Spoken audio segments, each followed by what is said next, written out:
একটি ছাদের rod binding কিভাবে করা হয়, বিশেষ করে বিম ছাদের রড কিন্তু ডবল জালি বাঁধা যাবে না। এখানে কিন্তু মাঝখানে স্ল্যাব হবে বা ক্রাং উঠবে। এই ক্রাংটা কিভাবে উঠানো হয়, কত ইঞ্চি পর পর বা কত ফিট পরে আমরা ক্রাংগুলো উঠাইতেছি, আর এই ক্রাং ছাদটা দেখতে কেমন লাগে বা আপনার না জানা থাকলে এই ভিডিওর মাধ্যমে জানতে পারবেন রডগুলো কিভাবে বাঁধা হয়। আসুন ভিডিওটা শুরু করি। হ্যালো ভিউয়ার্স, কেমন আছেন সবাই? আশা করি ভালো আছেন। আপনারা অবশ্যই জানতে পারছেন যে বিম ছাদের রডগুলো কিভাবে বাঁধা হয়, সেই প্রসেসিংটা আমি আপনাদের সাথে শেয়ার করব আজকে। প্রথম অবস্থায় আমরা কি করছি, যে মেন রডটা যেই দিকে আপনার গ্যাপ কম হবে, মানে কলামের গ্যাপ বলেন বিমের গ্যাপ বলেন, যেদিকে গ্যাপ কম হবে সেই দিকে কিন্তু আপনাকে আগে রডগুলো ফালাই নিতে হবে।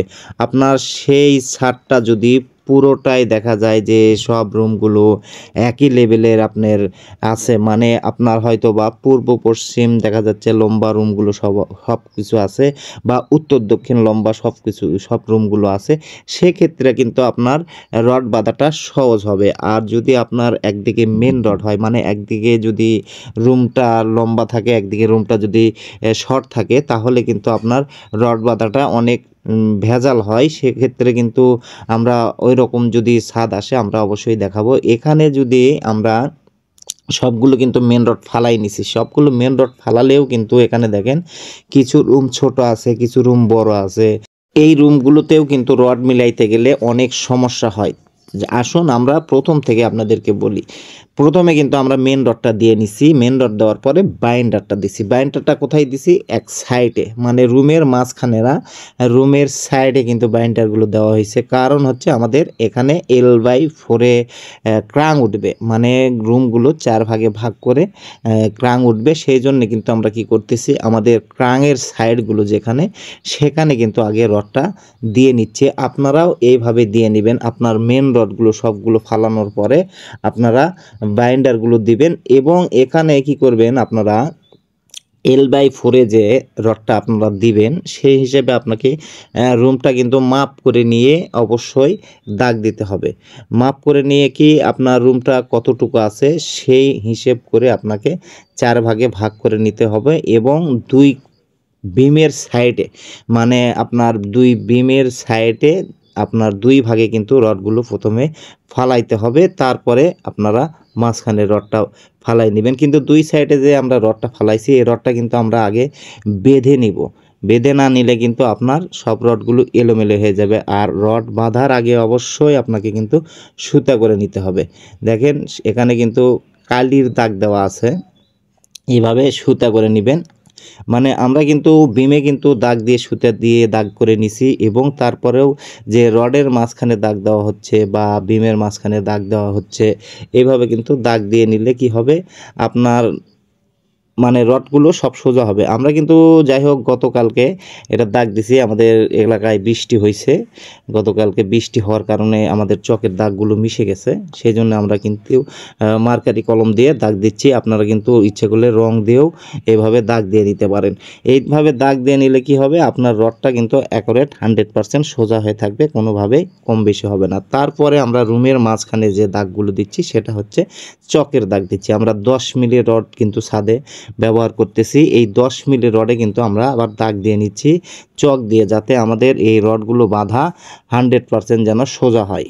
এইভাবে আপনারা রডে দাগ দিয়ে নেবেন। দাগ দিয়ে নেওয়ার পরে আপনারা বেঁধে নেবেন যে আপনার কত ইঞ্চি পর পর রড দিয়েছেন সেই অনুযায়ী। আমরা কিন্তু এখানে রডটা দিছি 11 ইঞ্চি পর পর। 11 ইঞ্চি মানে আমাদের 5.5 ইঞ্চি পর পর মূল রডটা হবে। এর মাঝে মাঝে কিন্তু আবার রড হবে, এখানে ক্রাং হবে। সব কিছু আমি আপনাদের সাথে শেয়ার করব। ধৈর্য সহকারে যদি ভিডিওটা দেখেন, আপনারা যদি ছাদে রড না বাঁধতে পারেন, অবশ্যই এই ভিডিও দেখলে আপনাদের একটা ধারণা চলে আসবে যে আপনারা ছাদে রড কিভাবে দিবেন। দেখেন আমরা বিমের সাইডে কিন্তু L/4 প্রথমে রড দিছি, দিয়ে কিন্তু আমরা এই পাশেও আবার দাগ দিয়ে নিচ্ছি। দুই পাশেই যদি আপনারা 100% করে দাগ দেন, তাহলে আপনার রড বাঁধা কিন্তু 100% সোজা হবে। এইভাবে আপনারা সব রডে দাগ দিয়ে নেবেন, বা একটা পর পর দাগ দিলেও দিতে পারেন, এতে কোনো সমস্যা নেই। আমরা যেভাবে কাজ করছি এইভাবেই আপনারা করতে পারেন। দাগ দেওয়ার পরে আমরা কি করব, এখানে সম্পূর্ণ রড কিন্তু বেঁধে নিব। সম্পূর্ণ রড বেঁধে নিতে হবে। সম্পূর্ণ বলতে আমরা যতটুকু রড দিছি, যে আমাদের L/4-এ যে 4টা করে রড দেওয়া হয়েছে। এই রুমে কিন্তু যেহেতু রুমটা বড়, এখানে কিন্তু 4টা করে রড দেওয়া আছে এবং ছোট যেগুলো রুম সেগুলোতে আমরা 3টা বাঁধবো। রড কিন্তু 4টাই গেছে, কিন্তু বাঁধবো 3টা, একটা ফাঁকা রাখবো। সব কিছু আমি আপনাদের সাথে শেয়ার করব এবং ধৈর্য সহকারে যদি ভিডিওটা দেখেন। আমাদের কিন্তু সম্পূর্ণ রডগুলো দেওয়া হয়ে গেছে, আমাদের যেখানে যেখানে ক্রাং উঠবে। তারপরে আমরা কি করব, এর মাঝে মাঝে রড দিব। মানে আমরা যে প্রথমে মেন রড দিছি, তারপরে সাইডে বাইন্ডার দিছি, এই বাইন্ডারের মাঝখানে কিন্তু আমাদেরকে আবার কিন্তু রড দিতে হবে। এই রডটা আমরা এখন এই বাইন্ডারের মাঝখানে মাঝখানে দিয়ে দিছি। দেখেন, আপনারা দেখতে পাচ্ছেন এই বাইন্ডারের মাঝখানে মাঝখানে রড দেওয়া হয়েছে কৃষক। আপনার এখানে আমাদের ক্রাংগুলো উঠবে।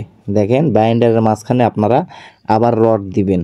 এইভাবে রড দেওয়ার পরে এখানে কিন্তু দেখেন, আমি খেয়াল করে দেখাই আপনাদেরকে। এই রডগুলো কিন্তু আমরা বেঁধে নিছি। আমি যেটা প্রথমে বলছি, যে এই রডগুলো নিচে যে আমরা প্রথমে 3টা বা এক সাইডে 4টা রড যেটা দিছি, বাইন্ডারের মাঝখানে কিন্তু আবার রড দিছি। বাঁধার পরে কিন্তু আপনাকে রড দিতে হবে। তো আর পরবর্তীতে আমরা এখানে কিন্তু অলরেডি মাঝখানে যেখানে আমাদের ক্রাং উঠবে সেখানে কিন্তু আবার মেন রড দিছি। মানে বাইন্ডার দেওয়ার পরে তা বাইন্ডারের মাঝখানে রড দিছি এবং আবার কিন্তু মেন রডটা ফালাইছি রুমের মাঝখানে। এখানে কিন্তু বাদ আছে, আবার ওই পাশে বাদ আছে, কিন্তু মাঝখানে দিছি। মাঝখানে দেওয়ার পরে এখন আপনাদের এই বিমের ভিতর দিয়ে যে রডটা ঢুকবে, বিমের ভিতর দিয়ে যে রডটা ঢুকবে, মানে দাগ অনুযায়ী সেই রডটা আমরা দিব। আর এখানে কিন্তু ক্রাং হবে। এখানে আমি আপনাদেরকে আবার দেখাচ্ছি, এখানে যে বিমটা আছে, এই রডটা এখানে ক্রাং হবে। দেখেন, ক্রাঙের দাগ দেওয়া আছে। এই সোজা কিন্তু উপর দিয়ে একটা যে রডটা হবে, এই রড থেকে এখানে ক্রাং উঠবে। এই রডে এখান থেকে ক্রাং উঠবে, এইখানে ক্রাং উঠবে, এখানে ভাঁজ হবে।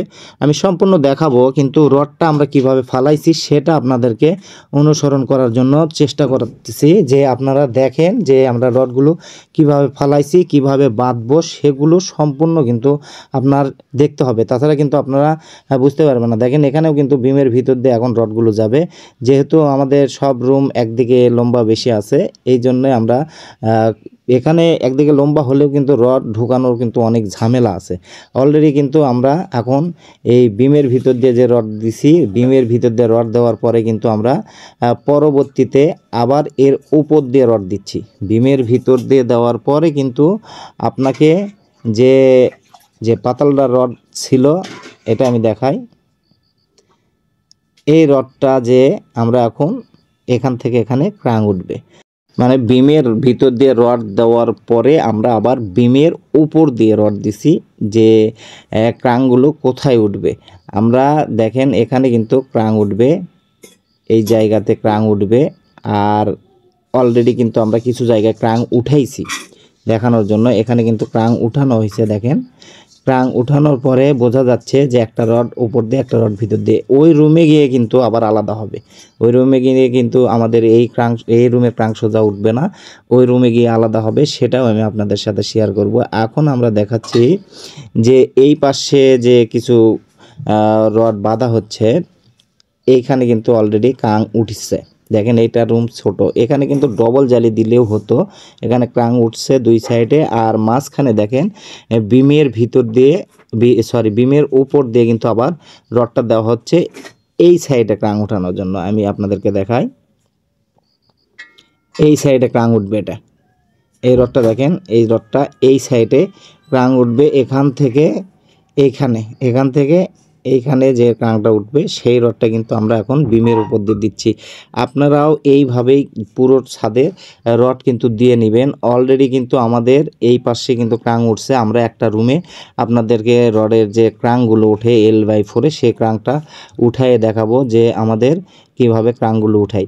এখন আমাদের যে ক্রাংয়ের যে মাপগুলো দেওয়া হয়েছে, সেই মাপ অনুযায়ী কিন্তু এখানে এখন ক্রাং উঠানো হচ্ছে বা ভাঁজ দেওয়া হচ্ছে। এই রডটা কিন্তু আপনার যে ভাঁজের নিচে যেটা থাকবে সেটা কিন্তু স্ল্যাব হবে, এবং যেটা ভাঁজের উপরে থাকবে সেইটা কিন্তু ডবল জালি হবে। এইভাবেই কিন্তু ছাদের রডগুলো বাঁধা হয়। আপনারা যদি এই ভিডিওর মাধ্যমে বুঝতে না পারেন, অবশ্যই কোনো ইঞ্জিনিয়ারিং পরামর্শ নিতে পারেন, বা এক ভিডিও দেখলে কিন্তু আপনি ছাদের রড বিছাইতে পারবেন না। অবশ্যই আপনাকে দুই একটা আরও দেখতে হবে যদি ভিডিওর মাধ্যমে দেখেন। আর যদি কোনো মিস্ত্রির হেল্প নেন সেক্ষেত্রে কিন্তু আপনার রড বাঁধাটা বুঝতে এবং জানতে কিন্তু অনেক সহজ হবে। অলরেডি কিন্তু আমাদের সবগুলো রডে কিন্তু ক্রাং উঠানো হয়ে গেছে। দেখেন এই পাশে এই রুমটাতে ক্রাং উঠানো হয়েছে। আমরা দেখাবো যে আমাদের ছোট্ট রুম হলেও সেখানেও কিন্তু আমরা ডবল জালি করি নাই। এই রুমটা আছে আমাদের প্রায় 8 ফিট বা 8 ফিট 10 ফিট এরকম আছে, এখানেও কিন্তু ক্রাং উঠানো হয়েছে। আবার এই রুমটা দেখেন, এখানে কিন্তু প্রায় 8 ফিট 10 ফিট আছে, সেটাও ক্রাং উঠানো হয়েছে। এই রুমটা আছে আমাদের প্রায় 14 ফিট 12 ফিট, সেটাও কিন্তু ক্রাং উঠানো হয়েছে। এবং এই ক্রাংগুলো কিন্তু আমাদের দেখেন এই পাশে একভাবে উঠছে, ওই রুমে গিয়ে কিন্তু আরেকভাবে উঠছে।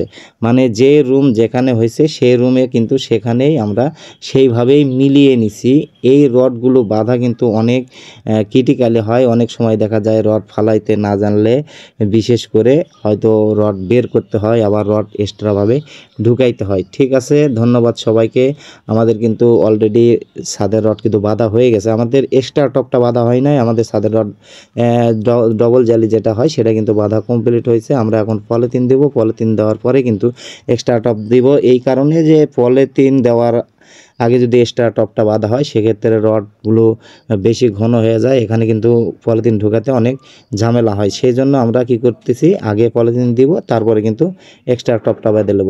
ভিডিওটি ভালো লাগলে অবশ্যই একটা লাইক কমেন্ট শেয়ার দিবেন, এবং আমাদের চ্যানেলে যদি আপনারা নতুন হন অবশ্যই চ্যানেলটি সাবস্ক্রাইব করে পাশে থাকা বেল আইকনটি বাজিয়ে দিবেন এরকম নিত্য নতুন ভিডিও পাওয়ার জন্য। আমরা যে কাজগুলো করি সেটাই আপনাদের সাথে শেয়ার করি এবং তুলে ধরি।